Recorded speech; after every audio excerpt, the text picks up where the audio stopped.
নমস্কার বন্ধুরা, এসপি মন্ডল কিচেনের পক্ষ থেকে তোমাদের সবাইকে অনেক অনেক শুভেচ্ছা। আজকে আমাদের রেসিপি হচ্ছে কোনো রকম রোদে দেওয়ার ঝামেলা ছাড়াই কাঁচা আমের টক ঝাল মিষ্টি আচার। আর এই আচারটি করার জন্য আমি এখানে দুটো বড় সাইজের আম নিয়ে নিয়েছি। আর এই আম দুটোতে কিন্তু 1 কিলোরও বেশি ওয়েট রয়েছে। প্রথমেই কিন্তু আমগুলো খুব সুন্দর করে কেটে নিতে হবে। আমগুলোর মাঝখানটা কেটে লম্বা লম্বা পিস করে আড়াআড়ি ভাবে ছোট ছোট পিস করে কেটে নিতে হবে। তো আমি কেটে নিয়েছি। আর এটা কিন্তু ভিজিয়ে রাখতে হবে 10 থেকে 15 মিনিট, যাতে আমের কষটা বেরিয়ে যায়। এরপরে খুব সুন্দর করে ধুয়ে নিতে হবে। আর এটা ভিজতে ভিজতে আমি এখানে একটা ভাজা মশলা করে নিচ্ছি। প্রথমেই কিন্তু দিয়ে দিতে হবে গোটা ধনে, আর দিয়ে দিতে হবে গোটা শুকনো লঙ্কা। আমি এখানে 5 থেকে 6টা শুকনো লঙ্কা দিয়েছি, আর ছোট চামচের 3 চামচ গোটা ধনে দিয়েছি। এর সাথে দিয়ে দিতে হবে সর্ষে, জিরে, আর দিয়ে দিতে হবে 5 ফোড়ন। আর এটা দিয়ে কিন্তু বেশ খানিকক্ষণ একটু ভেজে নিতে হবে, যাতে লালচে একটা কালার চলে আসে। তো লালচে একটা কালার চলে এসছে, আর খুব সুন্দর কিন্তু একটা গন্ধ বেরিয়েছে। এরকম সময় কিন্তু নামিয়ে নিতে হবে। তো আমি নামিয়ে নিয়েছি। আর এটা নামানোর পরে কিন্তু গুঁড়ো করে নিতে হবে। আর এইদিকে দেখো, আমি কিন্তু এখানে একটা লেবু নিয়ে নিয়েছি বড় সাইজের। এটা হচ্ছে গন্ধরাজ লেবু। তো গাছ থেকে এইমাত্র পেরে নিয়েছি, ওটাও লম্বা লম্বা পিস করে কেটে নেব।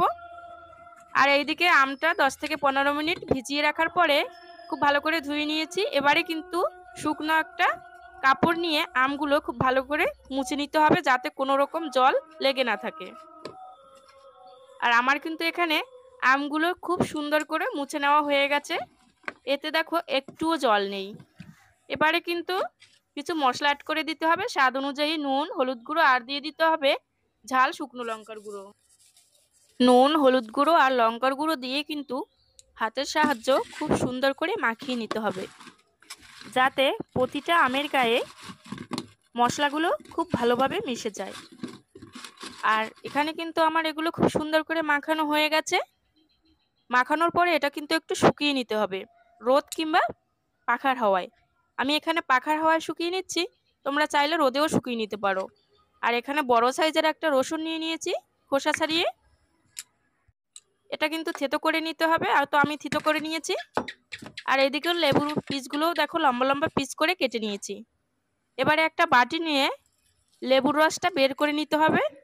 তো আমি এক এক পিস লেবু নিয়ে এইভাবে চিপড়ে চিপড়ে লেবুর রসটা বের করে নিচ্ছি। এখানে কিন্তু সব লেবুর রসটা আমি বের করে নিয়েছি। এবারে এর সাথে কিছু মশলা অ্যাড করে দিতে হবে। যেমন দিয়ে দিতে হবে প্রথমে থেতো করা রসুন।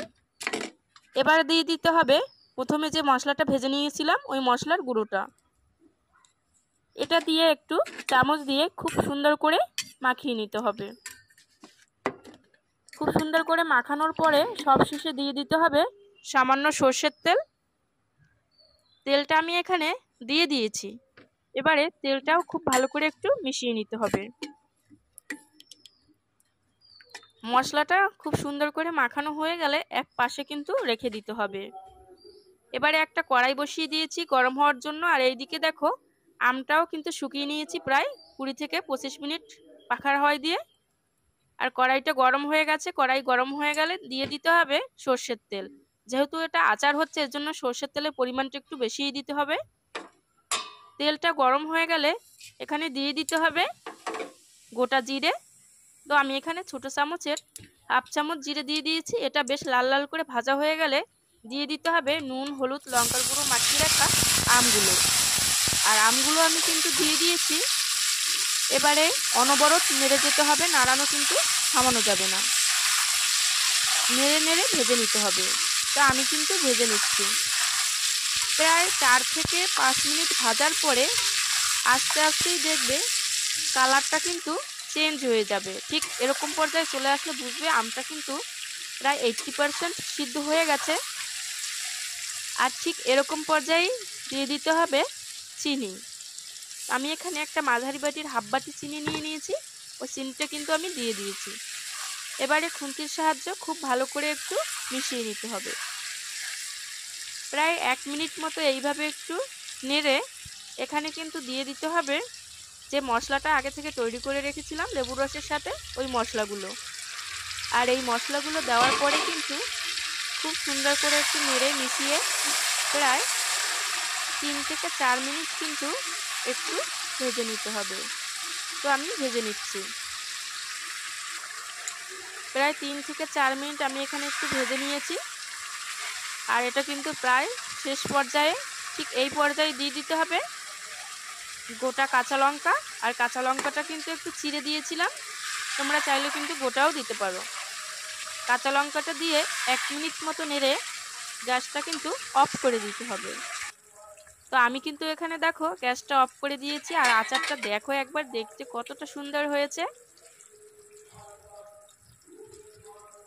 বাড়িতে কিন্তু একবার হলেও ট্রাই করবে তোমরা। অনেকেই কিন্তু অনেক রকম ভাবে আচার বানিয়ে খাও, বাট এইভাবে কিন্তু একবার ট্রাই করতে পারো। আর আচারটা আমি ঠান্ডা করে নিয়েছি। আর দেখো তোমাদের নেড়ে দেখাচ্ছি কতটা সুন্দর হয়েছে এখন। আর এই আচারটা কিন্তু প্রায় সংরক্ষণ করে রাখতে পারবে 5 থেকে 6 মাস পর্যন্ত। তবে মাঝে মাঝে একটু রোদে দিতে হবে। আমি কিন্তু একটা বয়ামে ভরে নিয়েছি। রেসিপিটি তোমাদের কেমন লাগলো কমেন্টস করে জানাবে। আর ভালো লেগে থাকলে কিন্তু অবশ্যই সাবস্ক্রাইব করে আমার পাশে থাকবে। তো সবাই ভালো থেকো, সুস্থ থেকো, দেখা হবে আগামী ভিডিওতে।